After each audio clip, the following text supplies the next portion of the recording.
Hi friends, Baakiyalakshmi serial இனி வரப்போகிற எபிசோட்ஸுக்கு நான் அப்புறமோ தான் இந்த வீடியோவில் பார்க்க போகிறோம். வாங்க ஃப்ரெண்ட்ஸ் பார்க்கலாம்.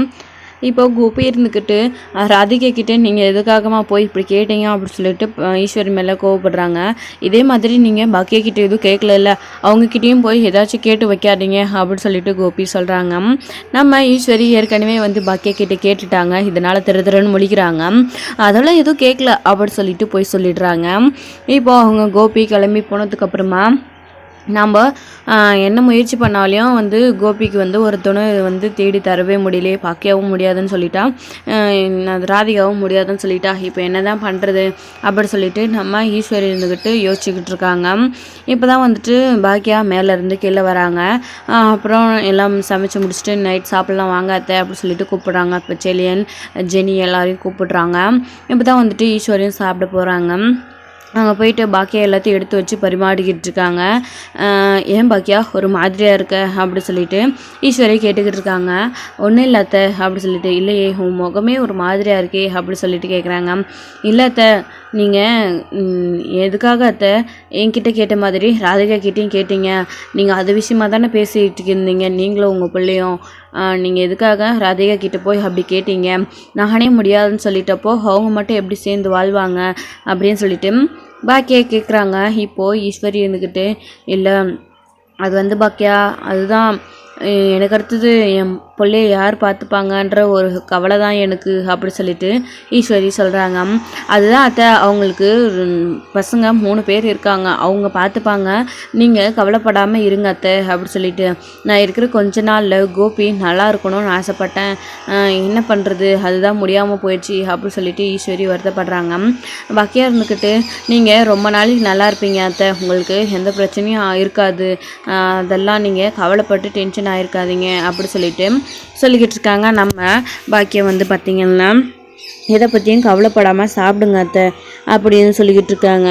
இப்போ தான் அதாவது ராதிகாவும் கரெக்டாக சாப்பிட்டு முடிச்சுட்டு ரூமுக்கு போனதுக்கப்புறம் பாக்கியாவுக்கு கால் பண்ணுறாங்க.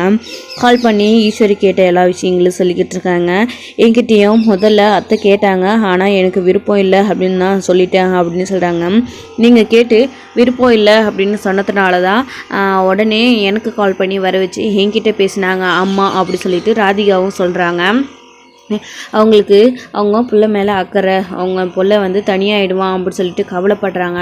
நானுமே அப்படின்னா உங்கள் பையனுக்கு வேறு ஒரு கல்யாணம் பண்ணி வைங்கன்னு நான் சொன்னேன், ஆனால் அவங்க அதுக்கெல்லாம் முடியாதுன்னு சொல்லிட்டாங்க. என்னை கோபி கூட சேர்ந்து வாழ சொன்னாங்க. ஆனால் அது எப்படி முடியும் பாக்கியா மேடம், இதுக்கப்புறம் நான் எப்படி அவங்க கூட சேர்ந்து வாழ முடியும், நானும் மையவும் இப்போ தான் கொஞ்ச நாளாக சந்தோஷமாக இருக்கோம், இதுக்கப்புறம் நாங்கள் பிரச்சனையை தயாரிக்கிறதுக்கு சமாளிக்கிறதுக்கு ரெடியாக இல்லை அப்படி சொல்லிட்டு அவங்க சொல்கிறாங்க. அவங்க வயசானவங்க, அவங்க பையனை பற்றி இல்லை கவலை இல்லை, ஏதோ பேசிட்டாங்க, நீங்கள் அதை எதுவும் தப்பாக நடத்திக்காதீங்க, நான் உங்ககிட்ட மன்னிப்பு கேட்குறேன் அப்படி சொல்லிட்டு பாக்கியா ராதிகா கிட்ட மன்னிப்பு கேட்குறாங்க. நீங்கள் எதுக்காக மன்னிப்பு கேட்குறீங்க, பரவாயில்ல, நான் எதுவும் தப்பாக நினச்சிக்கல, அவங்க பிள்ளை மேலே இருக்கிற அக்கறையெல்லாம் அவங்க கேட்டாங்க, எனக்கு அது நல்லாவே புரியுது, நான் கோபிக்கிட்டேயும் இந்த விஷயத்த அவங்கள வர வச்சு நான் சொல்லிட்டேன், நீங்கள் கவலைப்படாதீங்க அப்படி சொல்லிட்டு ஒருத்தருக்கு ஒருத்தர் மாற்றி மாற்றி ஃபோன் பண்ணி பேசிக்கிட்டு இருக்காங்க. இப்போது மறுநாள் காலையில் எப்பவும் போல் பாக்கியம் பார்த்திங்களா ரெஸ்டாரண்ட்காக கிளம்பி போகிறாங்க. அங்கே போயிட்டு ஒரு ஃபீல் பண்ணி, அதாவது அவங்க அத்தை சொன்ன தேவை நினச்சி ஃபீல் பண்ணிக்கிட்டு இருக்காங்க. இப்போ தான் அவங்க செல்வி இருந்துக்கிட்டே கேட்குறாங்க, என்னக்கா என்ன ஆச்சு, ஒரு மாதிரியே எதுவும் யோசிச்சுக்கிட்டே இருக்க அப்படி சொல்லிட்டு கேட்குறாங்க. இல்லை பாக்கியா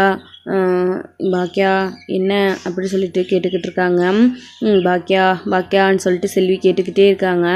என்னடி திடீர்னு பேரெல்லாம் சொல்லி கூப்பிடுற அப்படி சொல்லிட்டு, இல்லை நான் ரொம்ப நேரமாக அக்கான்னு கூப்பிட்டு பார்த்தேன், நீ மசீர மாதிரியே தெரில, அதனால தான் கோபி சார் மாதிரி பாக்கியான்னு கூப்பிட்டு பார்த்தேன், எப்படி திரும்புகிறீங்களா இல்லையான்னு சொல்லிட்டு, பரவாயில்லையே கோபி சார் மாதிரி கூப்பிட்டு தான் டக்குன்னு திரும்பிட்டீங்களே, என்னக்கா கோபி சார் நினப்பா அப்படி சொல்லிட்டு செல்வி கேட்டுக்கிட்டு இருக்காங்க.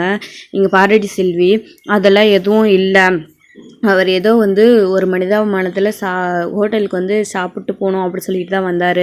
நீ நினைக்கிற மாதிரிலாம் எதுவும் இல்லை அப்படி சொல்கிறாங்க. அப்போ எதை பற்றிக்கோ யோசிச்சுட்ருக்க அப்படின்னும்போது அதை பற்றி தான், ஆனால் அவங்கள பற்றி தான். அத்தை வந்துட்டு கோபி சார் கூட சேர்ந்து கோபி கூட என்னை சேர்ந்து வாழ சொல்கிறாங்க. ஆனால் என்னால் முடியாதுன்னு நான் சொல்லிட்டேன். அத்தை எதுக்காக இப்படி பண்ணுறாங்கன்னு தெரியல. ஆனால் அது மட்டும் இல்லை, என்கிட்ட மட்டும் கேட்டிருந்தா கூட பரவாயில்ல, ராதிகா கிட்டேயும் இந்த விஷயத்தை பற்றி அத்தை பேசியிருக்காங்க, அவங்க என்ன நினச்சிருப்பாங்க அப்படின்னு சொல்லிட்டு பாக்கியா செல்வி கிட்ட சொல்லிக்கிட்டு இருக்காங்க. செல்வியுமே என்னக்கா இது, கோபி சாரோடைய அம்மா எதுக்காக இப்படியெல்லாம் பண்ணிக்கிட்டு இருக்காங்க அப்படின்னு சொல்லிட்டு கேட்டுக்கிட்டு இருக்காங்க. அதுதான் எனக்கும் புரியல செல்வி அப்படின்னு சொல்கிறாங்க. அதை பற்றி சரி விடு செல்வி, நான் என்ன தான் வந்துட்டு அத்தை அப்படி கேட்டாலையும் கண்டிப்பாக வந்துட்டு திரும்பவும் வந்து அவரோட சேர்ந்து வாழ்கிற எண்ணம் எனக்கு கிடையாது அப்படி சொல்லிட்டு பாக்கியா அந்த பேச்சு இதோடு விட்டுரு அப்படின்னு சொல்லிட்டு வேலைகளை பார்க்க ஆரம்பிச்சிடுறாங்க. என்னக்கா இன்னைக்காச்சும் கூட்டம் வருமா, நேற்று வந்து அந்த கவுன்சிலர் பாட்டு பாருன்னு சொல்லி ஒரே ரகலை பண்ணிட்டு போயிட்டாரு, திரும்பவும் அவர் வராதுன்னு தான் நல்லது தான், கூட்டம் வந்தால் நல்லாயிருக்கும்க்கா அப்படி சொல்லிட்டு பேசிக்கிட்டு இருக்காங்க. கண்டிப்பாக வந்துட்டு போக போக பிக்கப் ஆகிடும், நீ எதுக்காக இப்போ அவசரப்படுற செல்வி அப்படி சொல்லிட்டு பாக்கியா பேசிக்கிட்டு இருக்காங்க. அப்போ தான் அங்கே கடைக்கு ஆகாஷுமே வந்து வராங்க. வாடா ஆகாஷ், என்ன எந்த பக்கம் அப்படி சொல்லிட்டு. ஒன்றும் இல்லை சும்மாதாம்மா, அதுதான் காலேஜ் இன்னைக்கு லீவ் மதியத்தோட, அதுதான் இங்கே கொஞ்சம் நேரம் இருந்துட்டு போகலான்னு வந்தேன் அப்படி சொல்லும்போது பாக்கியா இருந்துக்கிட்டு, இங்கே பாரு ஆகாஷ், இனிமேல் நீங்கள் வேலைக்கு வர வேணாம் அப்படின்னு சொல்கிறாங்க. இது கேட்டதும் செல்விக்கும் ஆகாஷ்க்கும் பயங்கர அதிர்ச்சி ஆகுது. என்ன சொல்கிற அப்படி சொல்லிட்டு. ஆமாம் செல்வி, இனிமேல் ஆகாஷ் இங்கே வேலைக்கு வர வேணாம் அப்படின்னு சொல்கிறாங்க. எதுக்காக்கா இப்போ திடீர்னு ஆகாஷை வேலைக்கு வர வேணான்னு சொல்கிற அப்படி சொல்லிட்டு செல்வி கேட்குறாங்க.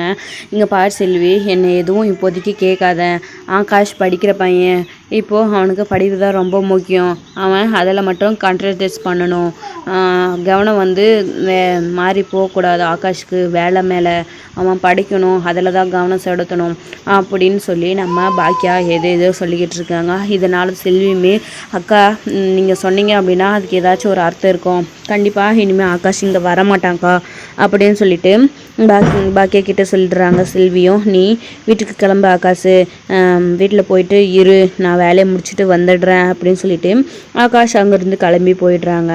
இப்போது இங்கே எதுக்காகக்கா ஆகாஷை வர வேணான்னு சொன்னேன் அப்படின்னு சொல்லிட்டு செல்வி கேட்குறாங்க. இங்கே பார் செல்வி, ஆகாஷ் முன்னாடி எதுவும் சொல்லக்கூடாது அப்படின்னு சொல்லிட்டு தான் நான் உண்மையை சொல்லலை. இங்கே பாரு, இனியாவும் நிதிஷ் வந்து, அதாவது ஆகாஷ் வந்து இனியா கூட பேசிக்கிட்டு இருந்ததை நிதிஷ் வந்து பார்த்துருக்காரு, அதனால் அவர் இனியா மேலே கோவப்படுறாரு, அதனால் தப்பாகவும் அவர் பேசுகிறாங்க, இனியாவோட வாழ்க்கை நல்லா இருக்கணும் இல்லையா, அதனால தான் நான் வந்துட்டு ஆகாஷை வர வேணாம் அப்படின்னு சொன்னேன். அது மட்டும் இல்லாமல் எனக்கு ஆகாஷோட வாழ்க்கையும் முக்கியம், இனி ஆகாஷ் மேலே நிதிஷ் கோவப்பட்டு ஏதாச்சும் ஆகாஷை பண்ணிட்டாரு அப்படின்னா என்ன பண்ணுறது, ஏற்கனவே என்னுடைய பையனும் கோபியும் இனியாவும் லவ் பண்ணுற விஷயம் தெரிஞ்சு ஆகாஷ் பிரச்சனை பண்ணி, அதாவது அடிபட்டு ஹாஸ்பிட்டல் இருக்கும் போயிட்டு வந்தா ஆகாஷ், திரும்பவும் அவனுக்கு அந்த மாதிரி எதுவும் ஆகிடக்கூடாது, அந்த சுதாகரை பற்றி எனக்கு நல்லாவே தெரியும், அவருக்கு இருக்கிற செல்வாக்கை வச்சு ஆகாஷ் ஏதாவது பண்ணிட்டாங்க அப்படின்னா நீ என்ன பண்ணுவ, ரொம்ப கஷ்டப்படணும் இல்லையா ஆகாஷ், அப்புறம் திரும்பவும் ஹாஸ்பிட்டலுக்கு போகிற மாதிரி ஆகிடும், ஆகாஷோடைய லைஃப் தான் முக்கியம், அவன் படிக்கணும், படித்து பெரிய ஆள் ஆகட்டும், இங்கே பார் செல்வி, நல்லதுக்காக தான் நான் சொல்லியிருக்கேன் அப்படின்னு சொல்லிட்டு நம்ம பாக்கியாக சொல்லிக்கிட்டு இருக்காங்க செல்விக்கிட்ட.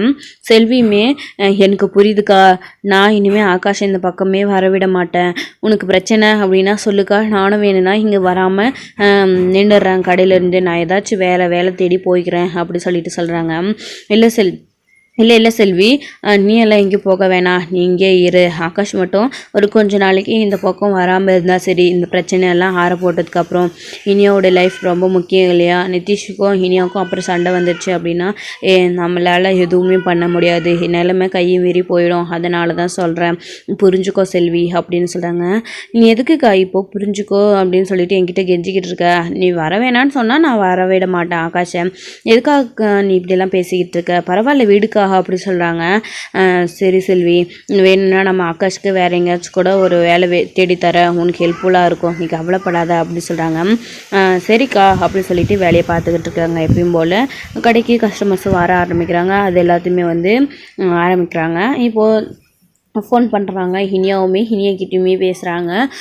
நான் வேலைக்கு கிளம்பிட்டேம்மா, நீ எங்கே இருக்க? ஹோட்டலில் தானா? நான் வரவா உன்னை பார்க்க அப்படி சொல்கிறாங்க. இல்லைம்மா, நீ வர வேணாம், நீ ஈவினிங்காக நைட்டுக்கு வீட்டுக்கு வந்தால் போதும், வேணுன்னா உன் அங்கிள் கிட்ட கூட நான் சொல்கிறேன், நீ கடைக்கெல்லாம் இனிமேல் வர வேணாம் இனியா அப்படி சொல்லிட்டு பாக்கியாவுமே சொல்கிறாங்க. எதுக்காகம்மா என்னை கடைக்கு வரக்கூடாதுன்னு சொல்கிறீங்க? நீங்களும் அங்கிளை மாதிரியே பேசுகிறீங்களா? என் மேலே சந்தேகப்படுறீங்களா அப்படி சொல்லிட்டு கேட்குறாங்க. உன் மேலே எனக்கு சந்தேகம்லாம் இல்லை இனியா குட்டி, நீ எதுக்காக அங்கேயும் இங்கேயும் அழிஞ்சிக்கிட்டு திரியிற? நீ நேராக வீட்டுக்கு வந்தால் போதும். அது மட்டும் இல்லை, இப்போ கடையிலையும் கொஞ்சம் எனக்கு வேலை இருக்குது அப்படின்னு சொல்லிட்டு நம்ம பாக்கியாவுமே பார்த்திங்கன்னா அது இதை சொல்லி சமாளிச்சிடுறாங்க இனியா கிட்ட. இனியா ஒரு மாதிரி வருத்தப்பட ஆரம்பிக்கிறாங்க. நம்ம அம்மாவுக்கு நம்ம மேலேயும் சந்தேகம் வர ஆரம்பிக்குது. எல்லாம் இந்த அங்கிளாலையும் நிதிஷாலையும் தான். ஆகாஷ் அங்கே இருப்பான், அவங்கக்கிட்ட நான் போயிட்டு பேசுவேன் அப்படின்னு சொல்லிட்டு என் மேலே சந்தேகப்பட ஆரம்பிச்சிட்டாங்க. பரவாயில்ல, என்னுடைய நல்லதுக்கு தானே அம்மா யோசிக்கிறாங்க அப்படி சொல்லிட்டு இனியாவுமே வேலைக்கு கிளம்பி போயிடுறாங்க. இதோட இந்த எபிசோட் முடிஞ்சிருக்காங்க. நாளைக்கான எபிசோட் என்ன நடக்குது அப்படின்றத வெயிட் பண்ணி நெக்ஸ்ட் வீடியோவில் பார்க்கலாம். Friends by. இந்த வீடியோ உங்களுக்கு பிடிச்சிருந்தா லைக் பண்ணுங்கள், ஷேர் பண்ணுங்கள், கமெண்ட் பண்ணுங்கள், மறக்காமல் பெல் ஐக்கானை கிளிக் பண்ணி வச்சுக்கோங்க.